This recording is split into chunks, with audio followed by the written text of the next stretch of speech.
Have you ever replayed a conversation in your head that never even happened? You wanted to speak, but something stopped you.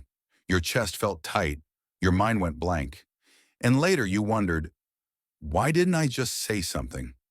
Most people think this means they're shy, awkward, or broken. But here's the truth. Talking to people doesn't feel hard because you lack confidence. It feels hard because of how your mind is working in that moment. And if this continues unchecked, you don't just lose conversations. You lose opportunities, connections, and slowly, parts of yourself.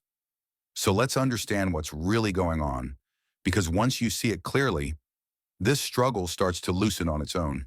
And that brings us to the first misunderstanding. Most advice starts with the wrong assumption. It says, be more confident. Just speak. Stop caring what people think. But confidence is not the starting point. Psychologist Albert Bandura showed that confidence is a result, not a prerequisite. You don't speak because you're confident. You become confident after repeated safe experiences. So when talking feels hard, it's not because something is missing in you. It's because something is happening inside you. And to understand that, we need to look at where your attention goes.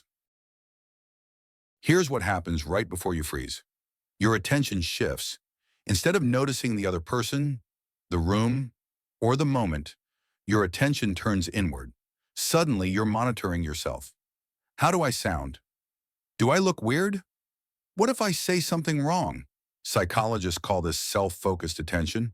Studies in social psychology show that the more attention you place on yourself, the worse communication becomes. Not because you're bad at talking, but because you're overloaded. It's like trying to drive while constantly checking the mirror. This inward focus creates tension, and tension creates fear, which leads us to the real emotion behind it all. Most people say, I'm afraid of people. That's not accurate. You're afraid of being evaluated. Your brain is asking, am I acceptable? Am I interesting enough? Will I be rejected? Neuroscience research shows that social rejection activates the same brain regions as physical pain. So when you hesitate to speak, your brain isn't being dramatic. It's trying to protect you. This is why silence feels safer. But safety comes at a cost.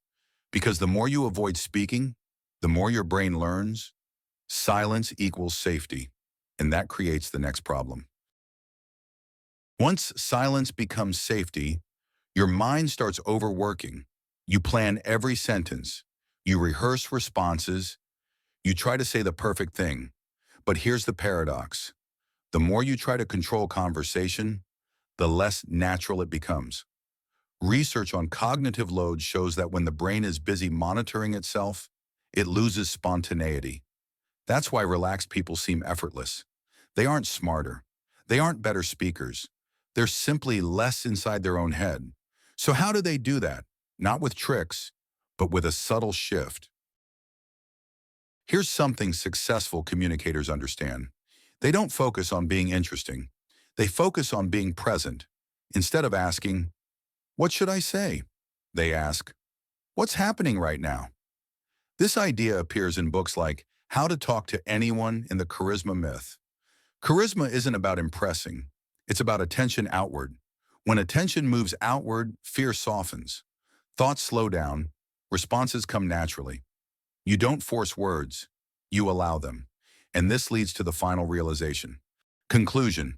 You were never broken. Talking to people feels hard not because you're weak, not because you're shy, not because something is wrong with you. It feels hard because your mind learned to protect you by pulling inward, and protection feels like fear. But here's the good news. You don't need to become louder. You don't need to become confident overnight. You don't need to become someone else. You only need to gently shift your attention outward, again and again. Because connection doesn't come from perfection, it comes from presence. And the moment you stop fighting yourself, talking stops feeling like a test. It starts feeling like what it always was meant to be, human.